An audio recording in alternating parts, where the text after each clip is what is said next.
Hello everybody, and welcome to this presentation that's going to explore why implementing change within schools should be very similar to the musical phenomenon Hamilton. I'm Poppy Holmes. I've been an English teacher at Northampton School for Girls for 7 years now. I also lead film studies and I'm the EdTech SLE.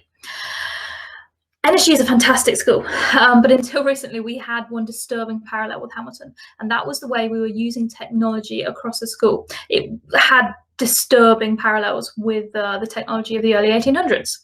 And that was something I set about making a change in. But my focus today is not the specific changes that I have led with EdTech, but the actual process that could hopefully be replicated across any school where somebody wants to make a change. Before we look at this process, I would encourage you to consider why you are watching this presentation. I don't rap in it, I don't sing in it, so if you're after anything like that, you're going to be disappointed. But if you are looking personally to drive change, it will hopefully fulfill some of your needs. If you're looking for somebody else to drive that change for you, the following information might be useful in finding your Hamilton. So these are the things we might look for in a potential Hamilton candidate. It's really important to acknowledge that Hamilton, he's not the best character. He's actually a little bit annoying. He definitely isn't the best singer. The superpower that he has is his persistence, the ability to retain conviction in his beliefs whilst the majority of people are doubting him. It's useful during a revolution, but also when you're trying to convince a maths department, they can use technology for purposes other than just accessing Hegarty maths. Your Hamilton might be someone who actually isn't a leader at the moment. They probably won't be on your SLT team. They could be an aspiring middle leader in a department that doesn't have any available TLRs, or they might just be someone who's worked in the classroom for 20 odd years, but has finally got to the point where they think, actually, no, I want to go and make some changes to my school. Whoever it is, they're going to need that superhuman persistence and unfaltering faith in whatever it is they are looking to change. So once you've found your Hamilton, either he's within you or you know someone who fits the bill, we now start to consider the process. So the process we're following comes from the Education Endowment Foundation, or EEF. And before we even start looking at that, we need to remember something that both Hamilton and the EEF express very, very clearly. I think it's expressed more eloquently in Hamilton. This is not a moment, it's the movement.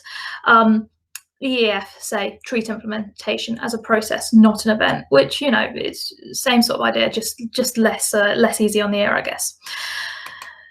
So this process begins with exploration, and those of you that know Hamilton really well will know this is actually covered across a couple of songs, Alexander Hamilton and Aaron Burr, which is where Hamilton arrives in the USA, realizes he needs a chance to prove himself, goes so far as to wish for a war. And then we've got My Shot, where he outlines what needs to change in America, and he also meets his buddies. He meets Lafayette, John Lawrence, and Hercules Mulligan. He realizes he can't do this alone. And that's a really important part of school improvement. It's so rarely a one-man show.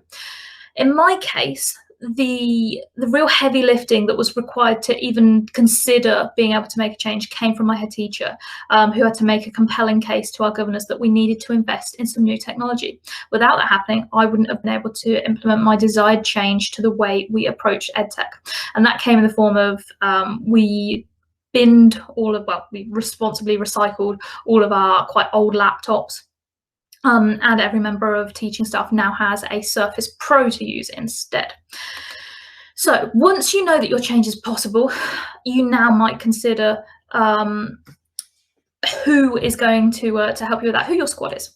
And working out who you need to make that change is going to be specific to your individual circumstances. So this is what I needed. I needed a Lafayette. That was my one of the assistant head teachers at NSG. She's not French, but she is incredibly positive, and that positivity was key for me. My honest John Lawrence type was a colleague in the English department who gave me all manner of feedback, some good, some less so, but all of it was honest. And then finally, I looked outside of English and went to the head of drama to work out where other departments might stand with ideas around EdTech. I think regardless of your project, you're going to need people around you to do those three things: infuse, critique, and expand your understanding of the change that needs to happen. None of that's EEF stuff, that's just all me. Could be nonsense. There's no research to back it up. Okay, so back to the actual stuff that is linked to research. With a plan in place, you can prepare to implement it. In Hamilton, he outlines his strategy to George Washington. That's probably a good idea. Go to the person best placed to assist with your plan. They're probably going to be someone in charge. Your head teacher, fairly likely Washington candidate. When I was appointed as an SLE, that was the point at which my plan was formalised. There was a letter and everything. However, whilst Hamilton sorts out his implementation plan in one song, it's something I would suggest spending a significant amount of time deliberating over, and the EEF agrees. They say it doesn't matter how great an educational idea or intervention is in principle. What really matters is how it manifests itself in the day-to-day work of people in schools. So my plan was to introduce training to all staff that showed them EdTech isn't something to fear. It's the perfect partner in the classroom, not a replacement for teachers and the expertise that teachers have. The everyday element that the EEF suggests should be at the heart of your change meant that I had to showcase how our new devices would make teaching more effective. And I started through demonstrating a really simple whiteboard function that felt compatible with almost every subject we teach. One of the EEF checklists for the implementation phase asks, do staff feel empowered to step forward and take on implementation responsibilities? And that was an element of the change process that I agonised over because I had colleagues with such varied starting points in terms of their confidence in this area. But taking the time to work out what rung of the ladder we started on was a huge part of why we were successful, or why I think we were successful. So you've taken time over your planning. Everything is going swimmingly in terms of, being in your little bubble. And so we move on to delivering your change. The delivery is where things can get messy because you take your happy little project from your trusted squad of individuals to the wary masses. And that's the same in Hamilton. You've got all of these events that occur.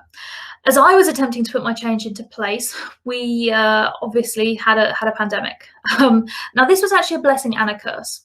The idea from the EF that you need to support your staff became a huge undertaking. All of a sudden, we needed lots of training on how to use our shiny new bits of tech. So my gentle, non-intimidating rollout became a frantic period of delivering 4 20-minute training sessions in 4 days during the first week of lockdown. It was a bit of an overload, but it was necessary.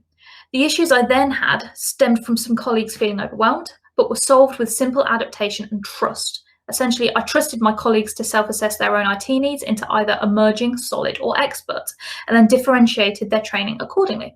All done, finished, completed it. But of course, you haven't. 4 training sessions aren't enough to make a change to many combined years of professional practice. So how do you sustain? For me, I drip feed my EdTech updates weekly. Most weeks I have to make 3 videos, one for each of my differentiated groups of colleagues, which I share, but I do make all of those videos available on our CPD website. This means those in the emerging group who want to take a tentative step towards more complex EdTech strategies can have a look at what they might be letting themselves in for before potentially moving up a group. Those Monday morning updates are hopefully becoming a part of the weekly routine for my colleagues. That's how I'm sustaining and acknowledging. I'm also working frantically to try and further embed EdTech into the wider school. I need to liaise with our SEND team, our support staff. The list goes on. It doesn't matter if the list is long. What matters and what is key is that I know I need a list. I know that there are still things to be done to sustain the progress we've made. And so then we reach the end of the cycle, or have we? Like within Hamilton, after Act 1, there is no mention of the lyric "My Shot" until the penultimate song, essentially until Hamilton is moments away from death. And that was the same for me. As a result of all the changes that have taken place, I've now realised there are other areas where we desire or require change, and this is when the cycle begins again. For example, now that the vast majority of our staff feel comfortable with their tech, I now want to look at ensuring our students feel the same confidence in accessing this, and their parents do also. And so, the search for a new Lafayette, a new Hercules Mulligan, and a John Lawrence begins again. Thank you for watching my presentation. I hope it's helped. Get in touch if you'd like to know more.